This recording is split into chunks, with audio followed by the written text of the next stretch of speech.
Shri Krishna Govinda Hare Murari Radhe Narayana Vasudeva Shri Krishna Govinda Hare Murari Radhe Narayana Vasudeva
वसुदेवसुतं देवं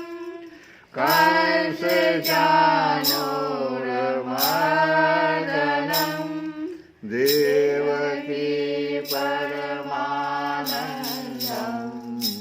कृष्णं वन्दे जगद्गुरुं रुक्मिणीकेलिसंयुक्तं पीताम्बरसुशोभितं ओवाप्ततुलसीगन्धं कृष्णं वन्दे जगद्गुरुं हे कृष्ण करुणा सिन्धो दीनबन्धो जगत्पते गोपेश गोपिकान्त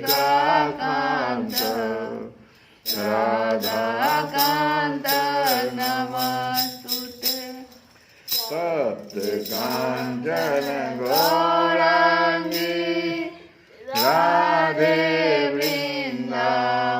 वृन्दावनेश्वरी वृषभानुसुते देवी प्रणमामि हरिप्रियम् श्री कृष्णाय वासुदेवाय हरये परमात्मने प्रणतक्लेशनाशाय गोविन्दाय नमो नमः। हम लोग कल की कथा में सुन रहे थे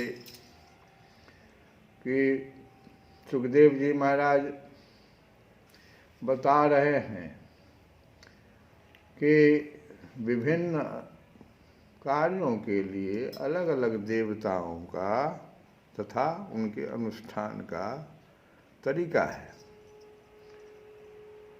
जैसे पति पत्नी में परस्पर प्रेम बनाए रखने के लिए पार्वती जी की उपासना करनी चाहिए, तो पार्वती जी की उपासना लिखा हुआ है, लेकिन वेद में इसका, शास्त्र में इसका एक उपासना का पद्धति दिया हुआ है। जो पंडित जी लोग हैं, जैसे भोला बाबा का रुद्राभिषेक, तो एक पद्धति दिया हुआ है। सीधे भोला बाबा का रुद्राभिषेक करना चाहिए ऐसा नहीं है, उसकी एक पद्धति, सत्यनारायण भगवान की पूजा एक पद्धति है जो पूरा किया जाता है। ऐसे ही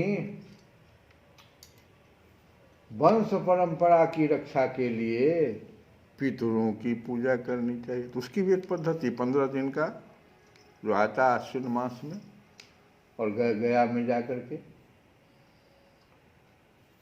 बहुत सारी बातें, अलग अलग देवताओं की पूजा, उनका अनुष्ठान करने की बात सुखदेव जी ने भौतिकवादियों को कहा। ये जो भौतिकवादी लोग हैं, जो धन संग्रह करना चाहते हैं, लक्ष्मी संग्रह करना चाहते हैं, उसको भोग विलास में लगाना चाहते हैं, ऐसे व्यक्तियों के लिए उन्होंने बहुत सारी बातें कही। लेकिन निचोड़ में उन्होंने क्या कहा? निचोड़ में कहा कि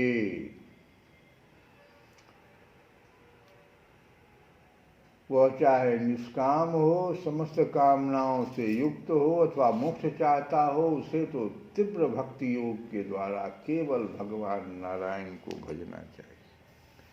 इन सब झंझटों में नहीं पड़ना चाहिए मनुष्य को, तीव्र भक्ति योग के द्वारा। क्यों?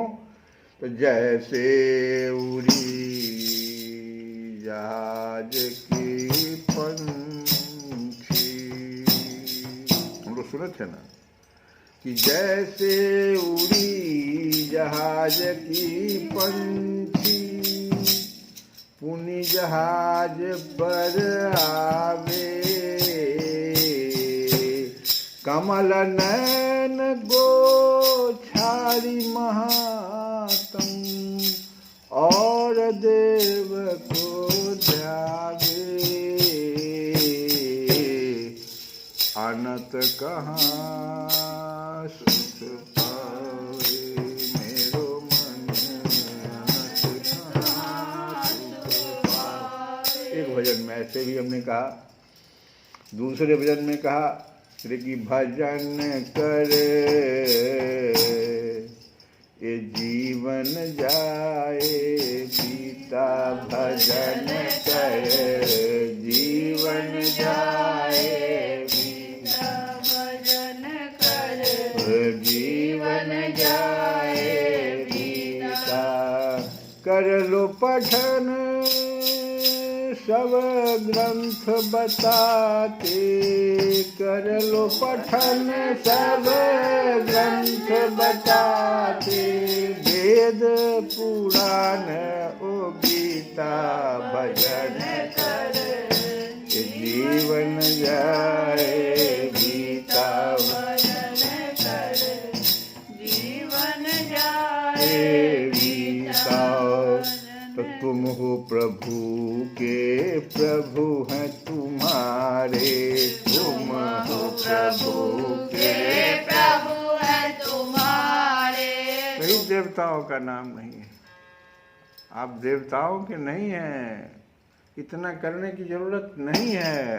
तुम हो प्रभु के प्रभु है तुम्हारे, स्वार्थ के यहाँ नाते सारे, स्वार्थ के यहाँ नाते सारे, जग जीताए जीत नहीं है, जग जीताए जीत नहीं है, यदि मन को नहीं जीता भजन कर जीवन जाए बीता, भजन कर जीवन जाए बीता, भजन कर जीवन जाए बीता।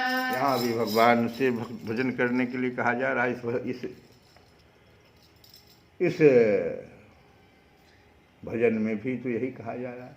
और अगला भजन कि ऐसी मूढ़ताया मन की, ऐसी मूढ़ताया मन की, परिहरि राम भगति सुर सरिता, परिहरि राम भगति सुर सरिता, आस करत उस वन की, ऐसी मूढ़ताया मन की मूढ़ता इसको कहा जाता है कि और देवताओं को पूजने से क्या फायदा। तो उस वन का, जैसे कोई बहुत प्यासा हो और गंगा जी को छोड़ करके और ओस का सहारा ले, यही कह रहा है कि ऐसी मूढ़ताया मन की, ऐसी परिहरि सुराम भगति सुर सरिता, परिहरि राम भगति सुर सरिता, आस करत उस वन की, मूढ़ताया मन की, ऐसी मूढ़ताया मन की। तो करना क्या चाहिए? तुझको अपना बना के तेरी शरण में आके मैं धन्य हो गया, धन्य हो गया। जय जय राधा रमन प्यारो राधा रमन, जय जय राधा रमन प्यारो नाथ रमन, बद्रीनाथ रमन प्यारो नाथ रमन, बद्रीनाथ रमन। जय जय राधा रमन प्यारो राधा रमन, जय जय राधा रमन प्यारो राधा रमन, प्यारो नाथ रमन, बद्रीनाथ रमन, प्यारो नाथ रमन, बद्रीनाथ रमन। इस प्रकार से भगवान का ही भजन कर निष्कर्ष क्या निकला? बहुत सारे भजनों को जब मैंने ढूंढा टटोला तो सब तो यही कह रहा है कि इन देवताओं के पीछे पड़ने से क्या फायदा। और एक एक देवता के लिए एक एक शास्त्र है, मोटा मोटा पद्धति है, हजारों लाखों रुपया खर्च करना पड़ता है, तब जाके वो खुश होते हैं। उसमें भी त्रुटि हो जाती है तो बिगड़ जाते हैं। भगवान के भजन में तो कहीं त्रुटि का स्वभाव, सिर्फ मन से आपको ऐसी मूढ़ताया मन, समझ रहे हो? तो ये बात जो है सुखदेव जी महाराज बहुत ठीक ढंग से परीक्षित को समझा दिए और कहे कि जितने भी उपासक हैं उनका सबसे बड़ा हित इसी में है कि वो भगवान के प्रेमी भक्तों का संग करके भगवान में अविचल प्रेम प्राप्त कर ले। ऐसे पुरुषों के सत्संग में जो भगवान की लीला कथाएं करते हैं, जहाँ होती रहती है, उनसे उस दुर्लभ ज्ञान की प्राप्ति होती है जिससे संसार सागर की त्रिगुणमयी तरंगमालाओं के थपेड़े शांत हो जाते हैं, हृदय शुद्ध होकर आनंद का अनुभव करने लगता है और इंद्रियों के विषयों में आसक्ति नहीं रहती। कैवल्य मोक्ष का सर्वसम्मत मार्ग भक्ति योग प्राप्त हो जाता है। भगवान की ऐसी रसमयी कथाओं का चस्का लग जाने पर भला कौन ऐसा है जो उनमें प्रेम न करे। शौनक जी ने कहा, सूत जी, राजा परीक्षित ने सुखदेव जी की यह बात सुनकर उनसे और क्या पूछा। वे तो सर्वज्ञ होने के साथ ही साथ मधुर वर्णन करने में भी बड़े निपुण थे। सूत जी, आप तो सब कुछ जानते हैं, हम लोग उनकी वह बातचीत बड़े प्रेम से सुनना चाहते हैं, आप कृपा करके अवश्य सुनाइए। क्योंकि संतों की सभा में ऐसी ही बातें होती है जिनका पर्यवसान भगवान की रसमयी लीला कथा में ही होता है। पांडुनंदन महारथी राजा परीक्षित बड़े भगवत भक्त थे। बाल्यावस्था में खिलौनों से खेलते समय भी वे श्री कृष्ण लीला का ही रस लेते थे। भगवान में श्री सुखदेव जी भी जन्म से ही भगवत परायण हैं। ऐसे संतों के सत्संग में भगवान के मंगलमय गुणों की दिव्य चर्चा अवश्य हुई होगी, जिसका समय भगवान श्री कृष्ण के गुणों के गान अथवा श्रवण में व्यतीत हो रहा है, उसके अतिरिक्त सभी मनुष्यों की आयु व्यर्थ जा रही है। ये भगवान सूर्य प्रतिदिन अपने उदय और अस्त से उनकी आयु छीनते जा रहे हैं। क्या वृक्ष नहीं जीते? क्या लुहार की धौंकनी सांस नहीं लेती? गांव के अन्य पालतू पशु क्या मनुष्य पशु की ही तरह खाते पीते या मैथुन नहीं करते? जिसके कान में भगवान श्री कृष्ण की लीला कथा कभी नहीं पड़ी, वह नर पशु, कुत्ते, ग्राम, सूकर, ऊंट और गधे में भी गया बीता है। सूत जी, जो मनुष्य भगवान श्री कृष्ण की कथा कभी नहीं सुनता, उसके कान बील के समान हैं। जो जीव भगवान की लीलाओं का गायन नहीं करती, वह मेढक की जीव के समान टर टर करने वाली है। उसका तो न रहना ही अच्छा है। जो सिर कभी भगवान श्री कृष्ण के चरणों में झुकता नहीं, वह रेशमी वस्त्र से सुसज्जित और मुकुट से युक्त होने पर भी बोझा भाव ही है, बोझ मात्र ही है। जो हाथ भगवान की सेवा पूजा नहीं करते, वे सोने के कंगन से भूषित होने पर भी मुर्दे के हाथ हैं। जो आंखें भगवान की याद दिलाने वाली मूर्ति, तीर्थ, नदी आदि का दर्शन नहीं करती, वे मोरों की पाँख में बने हुए आंखों के चिन्ह के समान निरर्थक है। मनुष्यों के वे पैर चलने की शक्ति रखने पर भी न चलने वाले पैरों जैसे ही है, जो भगवान की लीला स्थलियों की यात्रा नहीं करते। जिस मनुष्य ने भगवत प्रेमी संतों के चरणों की धूल कभी सिर पर नहीं चढ़ाई, वह जीता हुआ भी मुर्दा है। और जिस मनुष्य ने भगवान के चरणों पर चढ़ी हुई तुलसी की सुगंध लेकर उनकी सराहना नहीं की, वह श्वास लेता हुआ भी श्वास रहित शव है। सूत जी, वह हृदय नहीं लोहा है, जो भगवान के मंगलमय नामों का श्रवण कीर्तन करने पर भी पिघल कर उन्हीं की ओर बह नहीं जाता। जिस समय हृदय पिघल जाता है, उस समय नेत्रों में आंसू छलकने लगते हैं और शरीर का रोम रोम खिल उठता है। प्रिय सूत जी, आपकी वाणी हमारे हृदय को मधुरता से भर देती है। इसलिए भगवान के परम भक्त आत्मविद्या विशारद श्री सुखदेव जी ने परीक्षित के सुंदर प्रश्न करने पर जो कुछ कहा, वह संवाद आप कृपा करके हम लोगों को सुनाइए। श्री कृष्ण गोविंद है।